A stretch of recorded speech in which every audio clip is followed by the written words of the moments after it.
History I کے پیارے دوستو، السلام علیکم۔ میں ہوں فہیم جلال۔ ناظرین گرامی، ایسا تو تقریباً ہر کسی کے ساتھ ہوتا ہوگا کہ جب گھر میں گوشت بنانے کی بات ہو تو ہر کوئی ران کے گوشت کی ڈیمانڈ کرتا ہے، کیونکہ ران کے گوشت میں چربی نہ ہونے کے برابر ہوتی ہے اور یہ بہت لذیذ بھی ہوتا ہے۔ اور جن لوگوں میں یورک ایسڈ اور کولیسٹرول کا مسئلہ ہے وہ بھی ران کے گوشت کو ترجیح دیتے ہیں۔ لیکن کیا آپ جانتے ہیں کہ دنیا میں ایک ایسی قوم بھی ہے جو کہ جانور کو حلال کرنے کے بعد اس کی دونوں پچھلی ٹانگوں یعنی کہ ران کا گوشت نہیں کھاتے، جبکہ اس کو پھینک دیا جاتا ہے؟ آج کی زیر نظر ویڈیو میں ہم آپ کو ایک ایسے مذہب کے بارے میں بتائیں گے جو کہ ایسا کرتے ہیں، اور ایسا کرنے کی کیا وجہ ہے کہ وہ ران کا گوشت کھانا تو دور، ہاتھ لگانا بھی گناہ سمجھتے ہیں۔ ناظرین گرامی، آپ کو بتاتے چلیں کہ یہودی مذہب میں ران کا گوشت کھانا ممنوع قرار دیا گیا ہے۔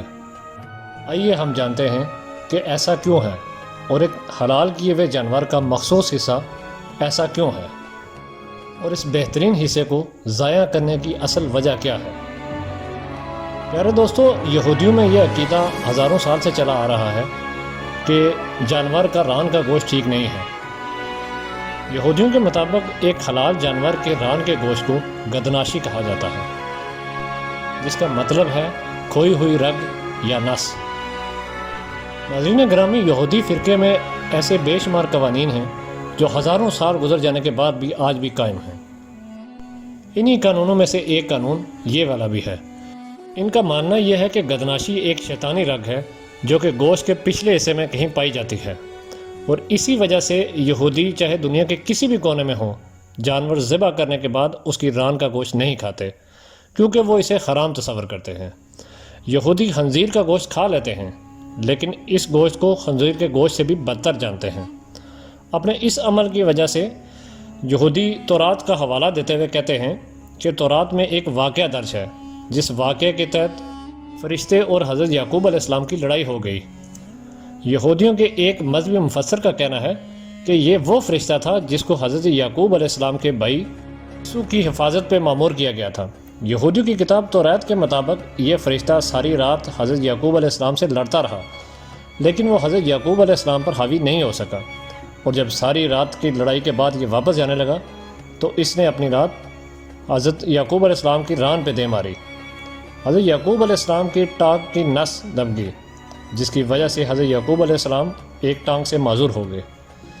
ناظرین گرامی، یہودیوں کا یہ عقیدہ ہے کہ اس کے بعد یہ نس یعنی گدناشی دنیا کے ہر جاندار میں سرایت کر گئی، اور یہودی اسی وجہ سے اپنے حلال جانور کی ران کا گوشت بھی نہیں کھاتے اور اسی کو حرام سمجھتے ہیں۔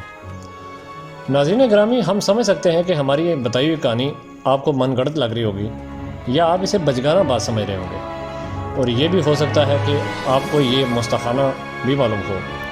لیکن یہ کہانی ہماری تخلیق کردہ نہیں ہے، بلکہ یہ کہانی ہم نے اس لیے شیئر کیا جو کہ ان کی مقدس کتاب تورات میں بیان کی گئی ہے۔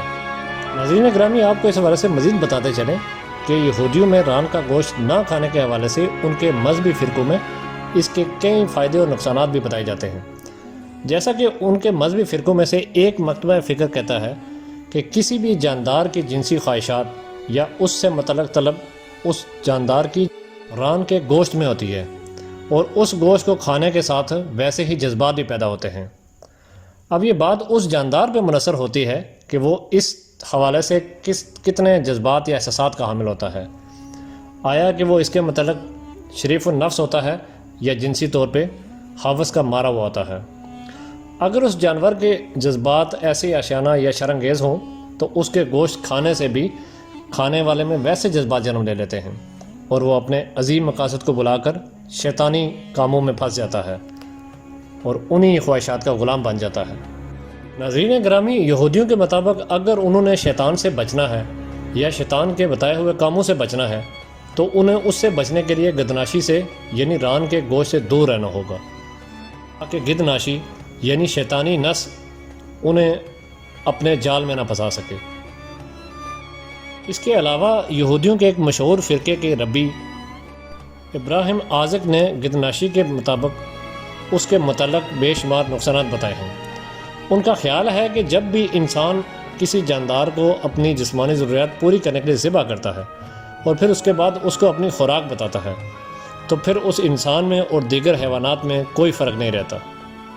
ابراہم عاجزک گدناشی والا گوشت یعنی کہ ران کے گوشت کو تلف کرنے کے حوالے سے جسٹیفیکیشن پیش کرتے ہیں کہ جب ہم گدناشی والے یعنی ران کے گوشت کو ضائع کر دیتے ہیں تو اس طریقے سے ہم اپنے اور حیوانوں کے حصول خوراک میں ایک فرق واضح کر دیتے ہیں۔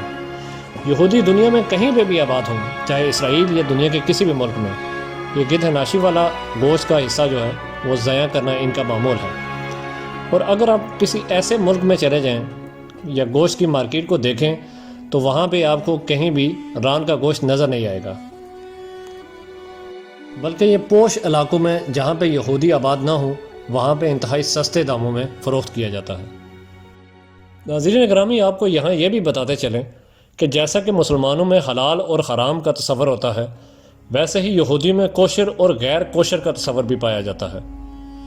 یہودیوں میں کوشر یعنی حلال چیزوں میں سے اکثریت ایسی ہے جو کہ مسلمانوں کے نزدیک بھی حلال ہوتی ہے، لیکن پھر بھی جیسے جیسے زمانہ آگے کی طرف بڑھتا جا رہا ہے ان چیزوں میں واضح فرق نظر آنا شروع ہو گیا ہے۔ جیسا کہ یہودیوں کے نزدیک پہلے خنزیر کے گوشت کو غیر کوشر کہا جاتا تھا، جبکہ آج کل یہودی اس کے گوشت کو بھی صحت مندانہ غذا سمجھتے ہیں، لیکن مسلمانوں میں خنزیر شروع سے لے کے اب تک ہمیشہ ہی حرام تصور کیا گیا ہے۔ اسی طرح مسلمان اونٹ کے گوشت کو انتہائی شوق سے کھاتے ہیں اور عید الاضحیٰ پہ اس کی قربانی بھی دی جاتی ہے، لیکن یہودیوں کے نزدیک اونٹ کا گوشت غیر کوشر یعنی کہ حرام ہے۔ اسی طرح الکوہل یعنی شراب جو ہے وہ یہودیوں کے نزدیک کوشر یعنی کہ حلال ہے، جبکہ وہ کسی قسم کی بھی شراب ہو مسلمانوں کے نزدیک وہ حرام تصور کی جاتی ہے۔ جی تو پیارے دوستو، امید ہے آپ نے یہودیوں کے ان عقائد کے بارے میں پہلے نہیں سنا ہوگا۔ ویڈیو اگر آپ کو پسند آئی ہے تو اس کو زیادہ سے زیادہ اپنے دوستوں میں شیئر کریں اور چینل کو سبسکرائب کر لیں۔ آپ سے اگلی ویڈیو میں ملاقات ہوگی، تب تک اپنے دوست فہیم جلال کو اجازت دیں۔ اللہ حافظ۔